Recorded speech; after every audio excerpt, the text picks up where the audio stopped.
Olá, pessoal. Agora vamos para a nossa sexta aula de teoria e história da comunicação. O tema vai ser teoria da comunicação, funções da linguagem, né? Então, hoje a gente vai explorar as funções da linguagem como aprofundamento da teoria da comunicação. A gente vai procurar compreender que, dependendo da intenção comunicativa, o emissor de uma mensagem enfatiza um ou outro elemento da comunicação, tendo maiores chances de obter sucesso em seu objetivo. Assim, os 6 elementos da comunicação se evidenciam para a leitura e a produção de textos, né? E a gente vai ver como que se aplica, né, esses novos conhecimentos à linguagem oral ou escrita.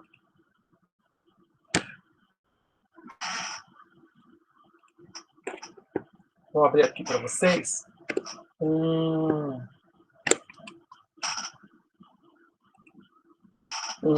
gráficozinho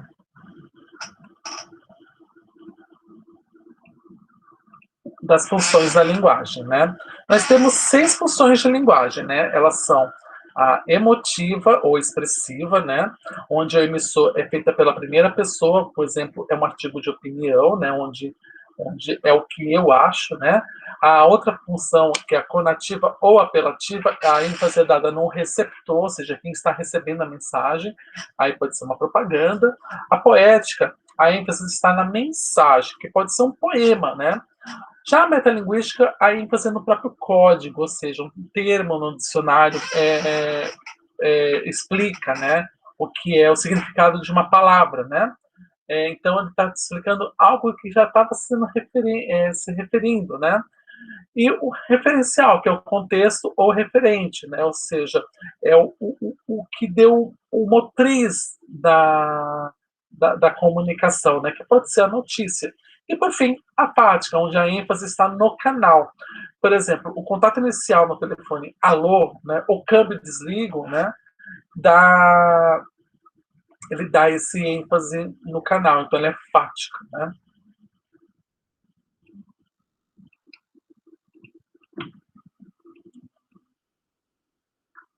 Então, vamos lá ver funções da linguagem.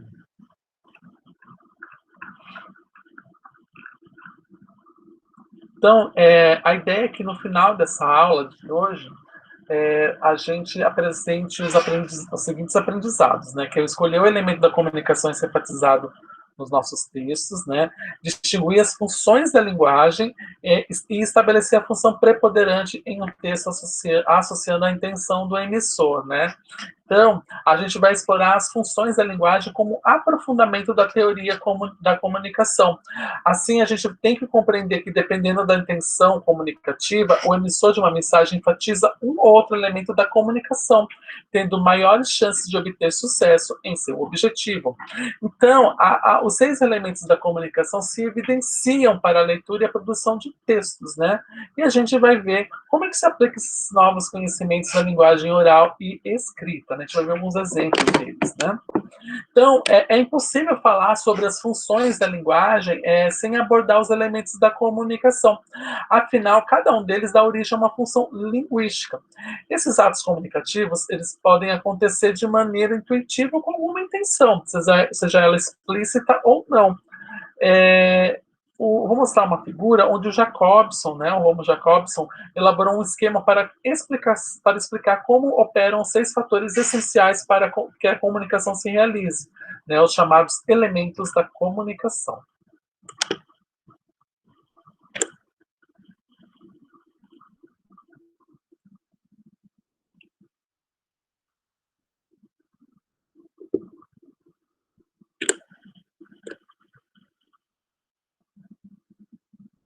Opa, deixa eu diminuir um pouquinho aqui.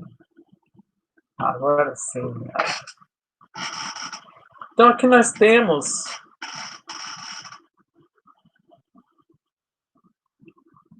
né, como funciona o modelo de comunicação por Romo Jacobson, né? Então, nós temos o remetente, né?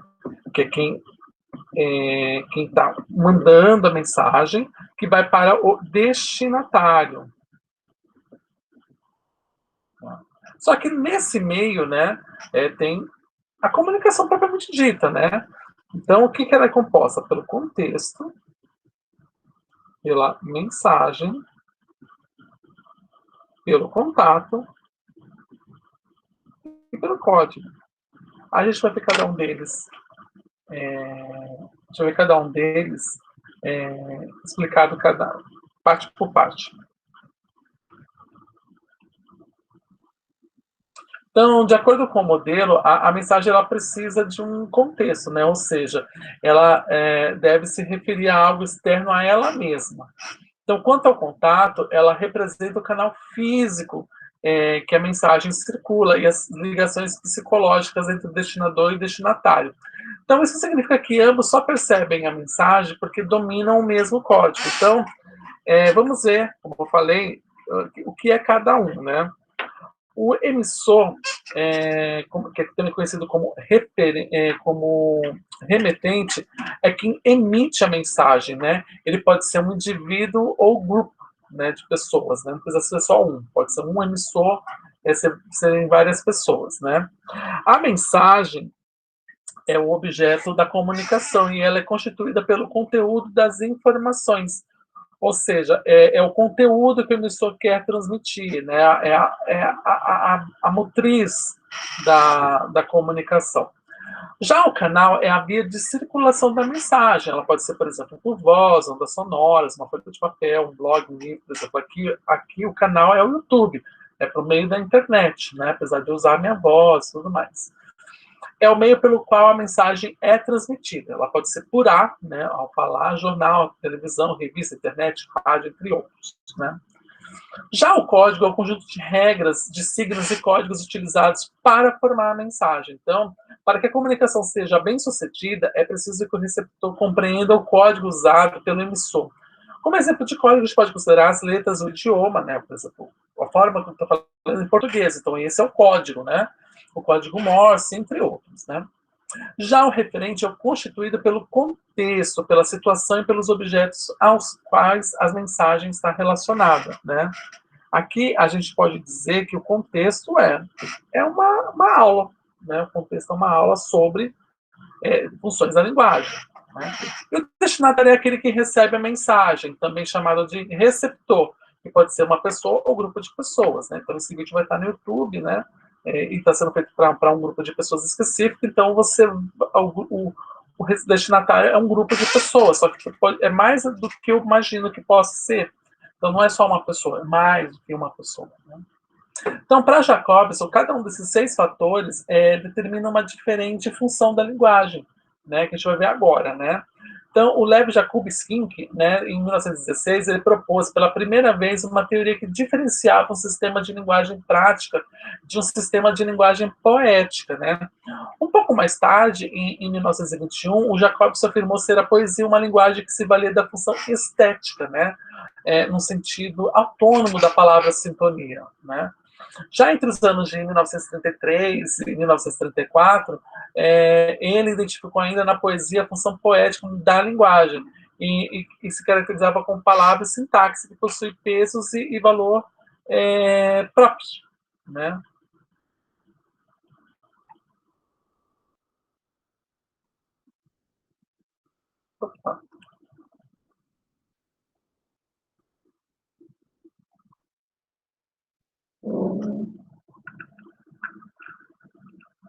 Deixa eu só confirmar uma coisinha aqui. Sou.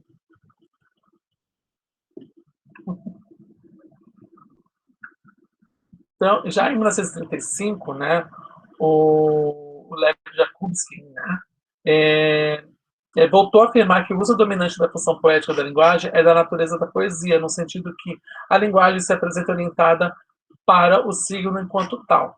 Já anos depois, em 1960, o Jacobson retomou suas teorias sobre a função estética da linguagem no estudo linguística e poética, com um quadro teórico baseado na linguística geral e na teoria da comunicação. Então, partindo dos 6 elementos, o Jacobson elaborou estudos sobre as funções da linguagem, né, necessárias para a análise e a produção de textos. Então, de acordo com o autor, as 6 funções da linguagem são a referencial, a emotiva, a conativa ou apelativa, a fática, a metalinguística e a poética, né? Então, em todo o processo de comunicação, a linguagem ela é expressa de acordo com a função que se deseja enfatizar. No momento que se estabelece uma comunicação verbal, um dos elementos apresentados prevalece e determina uma das funções, né? Então, de acordo com esse modelo, a mensagem é o elo entre o emissor e o receptor. Então, desse modo, o esquema de comunicação de Jacobson, se preenchido pelas funções da linguagem, no lugar dos elementos, a gente vai ficar dessa forma que eu vou mostrar para vocês.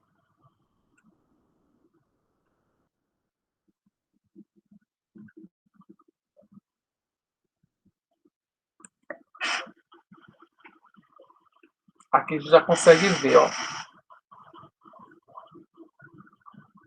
Então, o remetente faz a função emotiva, né? Acho não aparece o meu mouse, né? Mas faz a função emotiva. E assim dá. Não, não vai também. Faz a função emotiva. Esse aqui é o remetente. Já o destinatário é a função conativa, né? Aqui é sobre quem eu quero atingir com a mensagem, né? Já o contexto, né, vai fazer a função referencial, né, o motivo de ter esse contato. Já a função poética, ela refere-se à mensagem propriamente dita, né? Aqui é o contexto e aqui é a mensagem. A função fática diz respeito ao canal, né? O contato, como é que está se dando, o canal que eu estou utilizando, né? E por fim, a metalinguística, né? Que é o código. Como é que eu uso, né?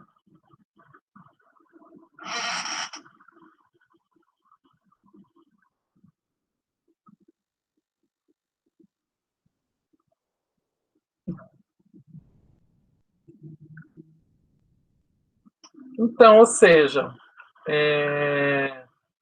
a cada elemento comunicativo ele possui intrinsecamente uma função, né? Então, o emissor, a função ela é emotiva, né? Já para o receptor, a função ela é conativa. Ao referente, o nome está até aí, a referencial, né? O código, a metalinguística. O canal é a função fática e a mensagem é a função poética, né? Então a gente vai ver cada uma dessas funções agora, né? Então a função referencial, né, que refere-se a, ao referente, né, ao contexto, ela está relacionada ao referente, que é o objeto ou situação que a mensagem se trata, né? Então, a função referencial, ela privilegia justamente o referente da mensagem, né? Buscando transmitir informações objetivas sobre este. Então, a função referencial, voltada ao contexto, ela predomina nos textos de caráter científico, em textos dissertativos, técnicos e instrucionais. Além disso, é privilegiada nos textos jornalísticos, como notícias e reportagens, né? Então, quando a gente pega uma notícia, a gente tem lá primeiro a manchete, né? Que é, começa a campanha de arrecadação para o projeto de memorial às vítimas da KISS, né? Então, essa aqui é a manchete. Então, ela já dá um chamariz, já dá mais ou menos o contexto, qual vai ser a mensagem, né? Eu vou ler aqui um trecho dessa notícia para vocês, para poder te discutir. A construção do memorial às vítimas da KISS para lembrar dos 242 mortos do incêndio da boate em Santa Maria em 2013, terá financiamento coletivo, né? A arrecadação começa nesta segunda-feira, dia 21, com o lançamento de uma campanha para levantar os fundos. Então, o evento na Praça Saldanha Marinho, no centro da cidade, marcou o início da campanha pela manhã. A captação de recursos deve ocorrer até outubro. A iniciativa é de Associação dos Familiares de Vítimas e Sobreviventes da Tragédia de Santa Maria, né, a AVTSM. Né? Então, aí nessa notícia, nós temos que a função é a, é a referencial, por quê? Porque ela fala de uma situação que ocorreu, que foi o incêndio da Boate Kiss, fala de uma consequência disso, explica o que está ocorrendo naquele momento e tudo mais. Então, como ela ela está muito centrada na mensagem em si e nos seus contextos, então por isso que ela é uma mensagem, ela tem a função referencial. Já a função emotiva, o foco é no emissor, e ela é conhecida também como função expressiva, né? Então, ela imprime no texto as marcas de sua atitude pessoal, de sua subjetividade, como emoções, avaliações, opiniões, né? Então, ao ler o texto, o leitor sente a presença do emissor, como se estivesse conversando, né? É geralmente escrito em primeira pessoa e usa pontuações como as reticências, exclamação, né, que são marcas da oralidade. Como exemplos, a gente pode considerar músicas, depoimentos, relatos, poesias, crônicas, entre outros, né? Então, vou pegar aqui o exemplo da música Eu Nasci há 1000 anos atrás, do Raul Seixas, né? Eu não vou cantar, vou só declamar a música, né? Então, um dia, numa rua da cidade, eu, olha lá, primeira pessoa, vi um velhinho sentado na calçada, com uma cuia de esmola e uma viola na mão. O povo parou para ouvir, ele agradeceu as moedas, ele cantou essa música que contava uma história que era mais ou menos assim, né? Até aí, a gente vê que é um relato dado pelo autor da música, né? Pelo Raul Seixas, né? E aí, depois tem duas frases ainda, né? Dois versos, né? Eu nasci há 10 mil anos atrás e não tem nada nesse mundo que eu não saiba demais. Apesar de usar aqui o caso, né, a primeira pessoa, eu, né, duas vezes, né? Aí ele tá contando como aquele velhinho sentado na calçada, ele falava, né? Então ele ainda explicava isso, né? Então por isso ele está muito centrado nas emoções que aquela pessoa que escreveu, no caso a música, quis passar para outra pessoa. Já a função conativa ou apelativa, ela procura organizar o texto de forma que o emissor se imponha sobre o receptor da mensagem, com o intuito de persuadi-lo, seduzi-lo, influenciá-lo, convencê-lo, de manipular, né? De manipulá-lo. Nas mensagens que predominam essa função, se busca envolver o leitor com o conteúdo transmitido, né? O levando a adotar este ou aquele comportamento. Então, alguns tipos de textos que possuem a função conativa ou apelativa são as campanhas publicitárias e as campanhas políticas, né? Então, quando a gente pega uma publicidade, ela está utilizando para que você se convença, né? Você se convença daquilo. A mesma coisa a campanha política. Quando o político ele quer falar algo, ele não quer falar algo naquilo que necessariamente ele acredita. Ele quer falar algo naquilo que é que você compra a ideia que acredite nele, né? Então, essa é a função conativa ou emotiva. Já a função fática, né, ela está ligada ao canal da comunicação, né? Essa função acontece quando a mensagem se orienta sobre o canal da comunicação ou contato, né? Buscando verificar e fortalecer a sua eficiência, né? Normalmente é usada quando o emissor testa o canal, né? Então, com o objetivo de manter a comunicação. Por exemplo, quando eu ligo para alguém, eu falo alô, né? Alô. Então, isso deve ver com uma pergunta, né? Alô? Né? Então, para dizer assim, olha, estou iniciando, né? Ou, oi? Oi? Ou quando alguém está falando, você falou algo, não entendi, falou oi? Oi? Não entendi. Entendeu? Né? Ou quero mostrar que se aquilo que eu falei foi, foi interpretado, né, corretamente, né? Já a função metalinguística, né, nessa função, a emissor explica um código usando o próprio código, né? É a mensagem sobre a mensagem. Então, a linguagem se volta para si mesma, né? Se transformando em seu próprio referente, né? Quando isso acontece, ocorre a função metalinguística. Então, como, por exemplo, a gente pode considerar textos sobre a escrita, né? Tipo, como escrever como um escritor, né? Tem até esse livro aqui, não tem como pegar. Aqui. Não tem como pegar aqui. Ou filmes sobre a indústria cinematográfica, né, que explica a própria vida dele, ou seja, está usando o próprio cinema para explicar ele próprio, né? Então, o melhor exemplo é óbvio, é o dicionário, né? Vamos pegar aqui um verbete dicionário, que é língua, né? Então, língua, se você for lá no Aurélio, né, que é o dicionário mais famoso aqui do Brasil, é o sistema de comunicação comum a uma comunidade linguística, né? Um substantivo feminino. Então, ele vai explicar o que é essa palavra. Então, isso é uma metalinguística. A função poética, né, é capaz de despertar no leitor prazer estético e surpresa, né? Ela se expressa na estrutura da mensagem Então, assim se utiliza de ritmos, rimas, trocadilhos, tonalidade, entre outros, né? A manifestação da função poética da linguagem ocorre quando a mensagem é elaborada de forma inovadora e imprevista, utilizando combinações sonoras ou rítmicas, jogos de imagens ou de ideias, né? A gente pode considerar também as campanhas publicitárias. Eu vou mostrar uma campanha que poderia, ela é uma linguagem linguagem conativa, né? Mas ela aqui nesse caso ela está assumindo uma outra função. Ela está usando no seu texto, na comunicação dela, ela está usando a linguagem poética, né? Aqui a gente está vendo a feira acabou, o trabalho acabou. Não, a feira começou, o trabalho acabou, o tempo esquentou, o chopp gelou, né? Então, é só o fato de utilizar essa mensagem, essa escrita aí, ela ganhou também uma função poética, né? Onde o ritmo marca, né, a fala.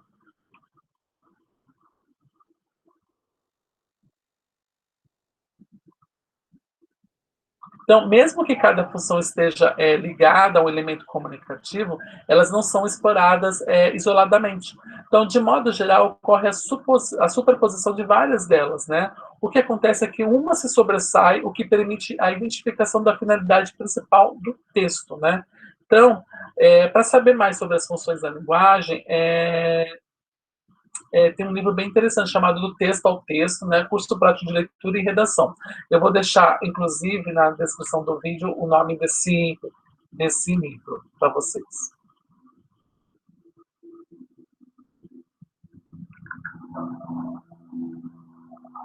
Então, considerando o arcabouço teórico do Romulo Jacobson, a gente certamente já compreendeu que todo evento comunicativo se constitui por um emissor, que tem o intuito de transmitir determinada mensagem a um receptor dentro de um determinado contexto. Né? Então, para tanto, o emissor utiliza um código e envia sua mensagem por um canal. Então, para ele, né, para o Jacobson, dependendo da intenção de quem fala ou escreve, ou seja, do emissor, um desses elementos comunicativos será enfatizado nesse circuito. Né? Então, nessa esteira, para compreender a mensagem e aprimorar o processo de leitura e produção de textos, é imprescindível entender as intencionalidades do emissor. Tais intenções podem ser inúmeras, como emocionar, esclarecer, persuadir, informar, manter contato, encantar, manipular, entre outras. Né? Então, por exemplo, se o emissor pretende emocionar o receptor, a ênfase será no uso de verbos de primeira pessoa. Além disso, ele falará de seus sentimentos, emoções e posicionamentos. Ainda que o foco da ação comunicativa seja um só, no caso do exemplo de emocionar, a mensagem pode servir para várias outras funções. Né? Assim, você dificilmente encontrará uma única função da linguagem, né? O que terá é apenas a prevalência de uma sobre as outras. Né?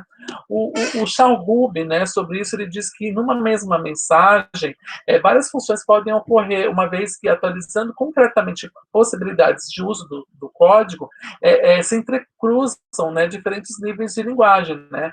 A emissão que organiza os sinais físicos, né, da mensagem, né, colocará a ênfase em uma das funções e as demais dialogarão em subsídio, né, em conjunto. Né? Então, nesse sentido, a ênfase dada a um dos elementos na construção da mensagem, ela não descarta o uso dos outros. Né? O que ocorre é a utilização de mais de um elemento, que a utilização deles, de mais de um elemento, colabora para o resultado final proposto pelo emissor. Então, a partir da intencionalidade, o emissor fará escolhas linguísticas para chegar ao seu objetivo. Assim, ao enfatizar algum recurso, ele necessita ativar a sua capacidade criativa e levar em consideração se o receptor terá a capacidade de responder a ela. Ok?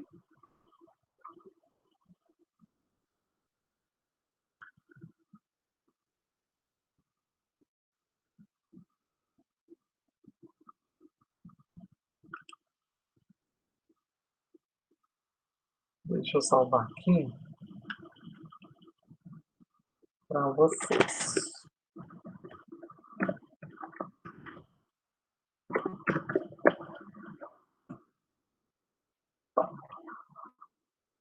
Vou ver aqui o nome do livro para poder colocar para vocês. Além do livro, vou deixar outros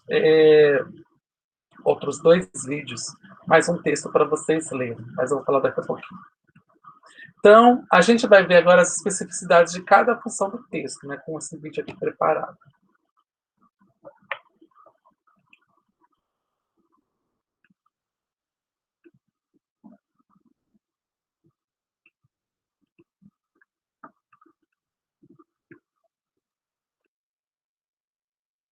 Olá!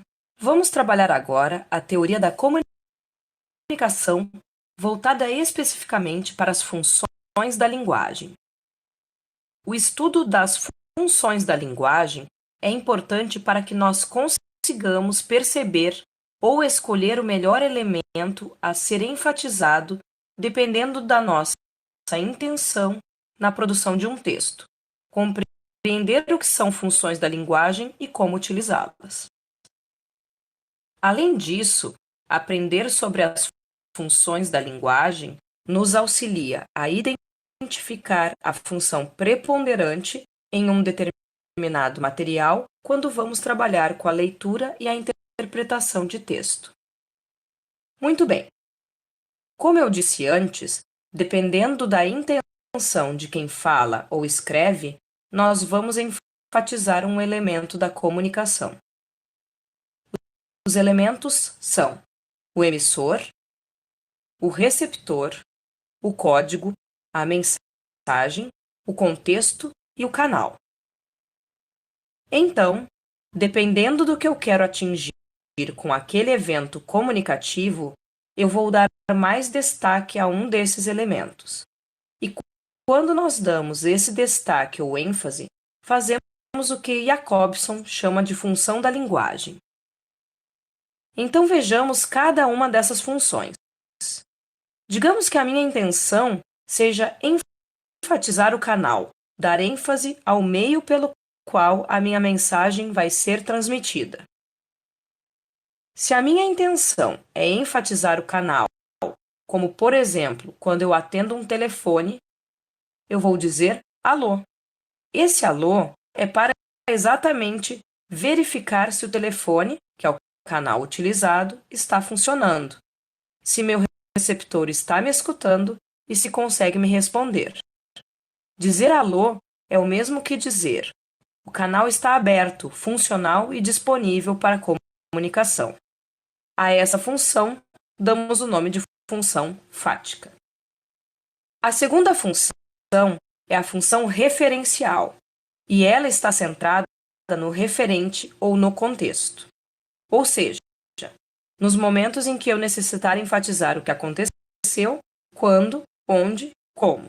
Se eu quiser enfatizar essas informações denotativas ou informações referenciais, a função utilizada será a função referencial. Isso também acontece quando nós vamos escrever, por exemplo, uma notícia. Quais as informações que são indispensáveis a uma notícia? O que aconteceu, quando, onde, como e por quê. Informação de ordem contextual ou referencial. Outro exemplo é quando estamos trabalhando com um texto acadêmico científico. Nesse caso, também os elementos enfatizados são de ordem denotativa ou referencial. Por outro lado, quando eu quero trazer a minha emoção, o meu pensamento, o meu posicionamento, o meu ponto de vista e a minha opinião, e eu uso a primeira pessoa, enfatizando a figura do emissor, temos o que é chamado de função expressiva ou emotiva. É quando, por exemplo, a mãe vai querer sensibilizar ou chamar a atenção do filho para que ele não faça determinada coisa ou faça outra em nome de um fator sentimental. Então, nesses casos, nós temos a função emotiva ou expressiva. Já em um artigo de opinião, em que eu também utilizo a primeira pessoa, nós temos a intenção de convencer o receptor. Logo, é o receptor que está sendo enfatizado. Então, quando o receptor ou destinatário está no foco, nós temos a função conativa ou apelativa. Isso acontece, por exemplo, nos textos de publicidade, nos textos políticos, nos textos religiosos. Quando nós colocamos a figura do receptor como ênfase principal e foco do que eu quero transmitir. Temos ainda outro elemento que é o código, que é quando o código é colocado como ênfase do processo de comunicação, quando nós queremos explicar o próprio código.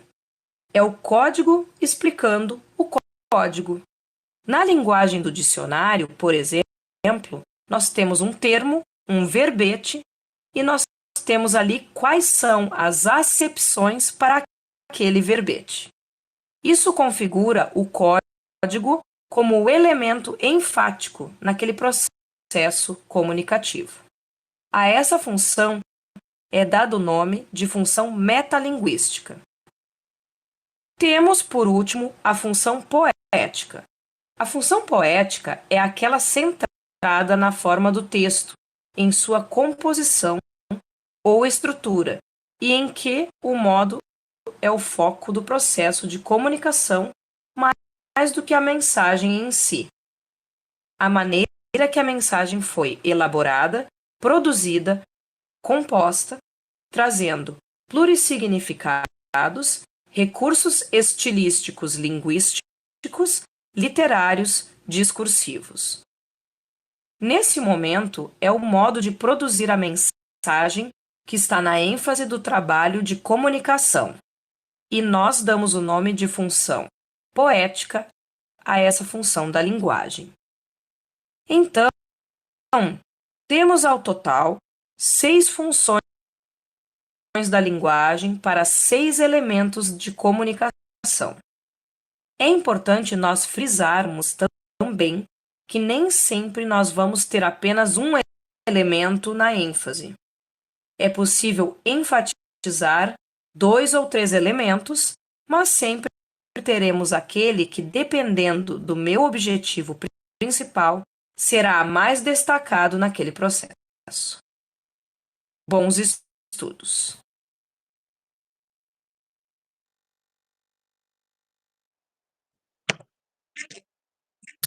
Ah, de novo. Então, a gente vai ver como é que as funções da linguagem estão presentes no nosso dia a dia, né? Porque não costumamos, no nosso dia a dia, usar conscientemente as funções da linguagem, né? Resultando em um desempenho de linguagem muito aquém do que poderíamos alcançar. Então, em virtude disso, ao desempenharmos na melhoria da nossa comunicação, é essencial que conheçamos bem como funcionam os processos, né? É como uma pessoa que tem um celular de última geração, com inúmeras funções, mas não sabe usá-las, né? Detendo-se apenas a fazer ligações. Então, ao aprender as funções do aparelho, o desempenho dele vai melhorar bem substancialmente, né? Então, da mesma forma somos nós, né? Se a gente se compreender que para o pessoal de alguém precisamos enfatizar a presença da segunda pessoa no discurso, ou que para transmitir informações carecemos de trazer os dados contextuais, né, que é o que, quem, quando, como, onde, porquê, temos muito mais chances de sermos mais efetivos em nossas intenções comunicativas. Bom, eu vou deixar na descrição, além daquele livro que eu havia citado, né, eu vou deixar aqui um outro texto da função de linguagem, né, um texto, se eu não me engano, deixa eu só confirmar, mas é do Brasil Escola, né, fala um pouco sobre a linguagem. Vou deixar 2 vídeos também na descrição. É um vídeo de 15 e outro de 4 minutos, né, que traz as funções da linguagem, né, e em resumo fácil para entender os elementos da comunicação, ok? Então, por hoje é só isso. E na próxima aula nós iremos ver, deixa eu ver, qual é o tema? As contribuições da França para os estudos da comunicação. Na próxima aula vamos atingir a metade das nossas aulas de teoria e história da comunicação. Tchau.